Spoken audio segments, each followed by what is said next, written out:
Welcome back, Guardians. This is Trams87. In this week's video, it's a little bit special. We're going to talk about the concept so lucid there's hardly any lore about it. So I'll be pulling from different lore entries to reference my evidence and findings on this subject. So what is it, you ask? Well, you've heard of the darkness, and even if you haven't, it has most certainly heard about you.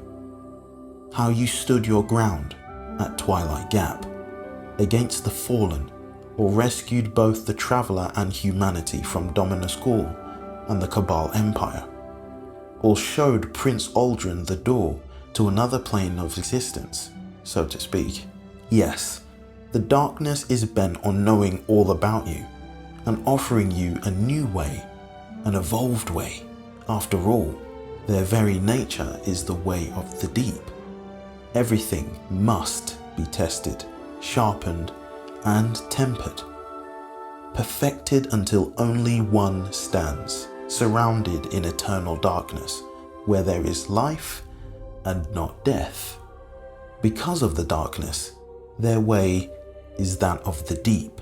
Death is not a singular existence. It will bloom and transmute and shift into a new plane of existence.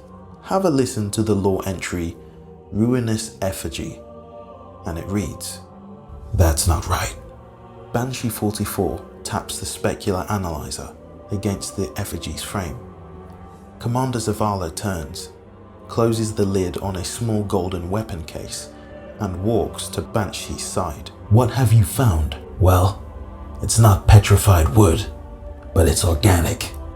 "That's troubling," Zavala says, and moves to run his finger over the weapon's frame. "I wouldn't." A shallow cold saps the heat from Zavala's fingertips. He pulls back. "This wasn't in Eris's report." His voice is thin and stark with disappointment, as if spoken through dead winter air. "Guardian doesn't seem to notice either." Banshee clinks the analyzer into a tool tray, leeches a bit, kicks out void. Sig's hazy though, wild. Long quiet overtakes the workshop, imposed by stuttered windows and empty streets below. They stand over the weapon. Banshee stares down and nods along to the ambient static. "What were you saying?" The weapon master's voice is framed in apology. Zavala puts a hand on Banshee's shoulder, smiles, and gestures to the weapon. "Equipment that uses the wielder's light is not unprecedented. It doesn't use it, it eats it. Thing's got an appetite. Works almost like a converter." "Is it dangerous?" "Nah, Guardian doesn't even seem to notice. I'll get you a write-up." If you're unsure of what this dialogue between Banshee and Zavala means, I'll break it down. Essentially, this new gift from the darkness is designed to use light energy to power it, similar to what the Hive Priests do in the Savathûn's Song mission on Titan, where they strip the light from Guardians and funnel it into crystals in order to power their practices. Before I share this, these are my own thoughts and purely speculative, which I often try to avoid, but there's a clear narrative trail of breadcrumbs being laid and I'd like to follow it for a moment. This new exotic allows us to do the same thing, but at the expense of using our light. Although Banshee 44 said it doesn't have any effect, I'm not convinced. Surely, at some point down the line, there would be some sort of consequence, or perhaps worse. Is the darkness using such weapons to watch us and essentially seed our light with some darkness or shadow, if you will, to influence us? Or worse, form us into something new with the power of dark and light combined? Have a listen to this mission description from Pendulum, which reads, "Collect calcified light fragments on Io, Titan, Mars, and Mercury using Ghost's nav mode. defeat Savathun's marionettes on Io and Titan. Eris believes the pyramids offer a gift in a form we will understand, weaponry, but the branch seethes with unstable darkness.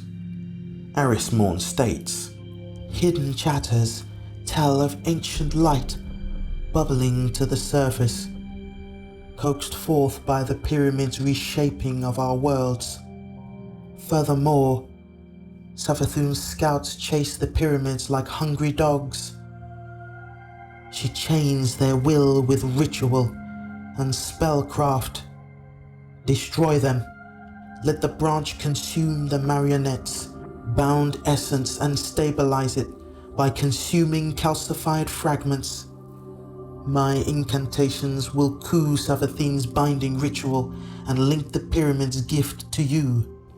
So this is pretty exciting, to see the direction of not just 2 paths, but 3 paths emerge. 3 paths are being laid out for us, a fork in the road to be precise. Those are the light, the darkness, and now the 9.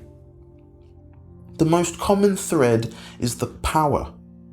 All these entities, these forces, seek to control their own fates, their own destinies. Which brings me to my main point, my argument. What are light pyramids, and have we seen them before? Well, the truth is that I have indeed seen such thing in existence, but do you remember where? If you take a trip to the Drifter's Reckoning mode, once you have entered the portal, you'll be greeted by a large triangular looking object in the center of the area, pointing downwards. My hypothesis is that this giant object is in fact a combination of light and dark energies, the 9's answer to a question: what happens when you combine both light and dark powers and abilities? Have a listen to the lore entry from the book The 9, titled Message to Aunor. You composed an encrypted message to Aunor of the Praxis Order, along with a brief statement of solidarity.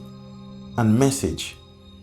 The message contains transcripts of your conversations with the Drifter, as well as data packages detailing Drifter's Gambit Prime and Reckoning operations. Your ghost has also provided specifications for the modified Gambit Bank you saw aboard the Hall, and including engram prints of the ontological armor you forged at the Drifter's instruction. The Vanguard and the Hidden will want to know that the Drifter's material resources are expanding in scope from light and dark to the cold unknown of the impossible worlds he's found, or created, within the Hall. Ghost's spectral analysis confirms that it's unlike anything you've encountered in the Ascendant Plane, but the readings remind him of the Third Spire, the trial grounds of beings known as the 9. You don't know what the future brings, but you know you will meet it with a clean conscience. So it's so clear to me that something is coming, something big and cataclysmic is about to take place in the Destiny universe. We're about to face something new, both in the way we do things as Guardians and perhaps in the way we look at the universe.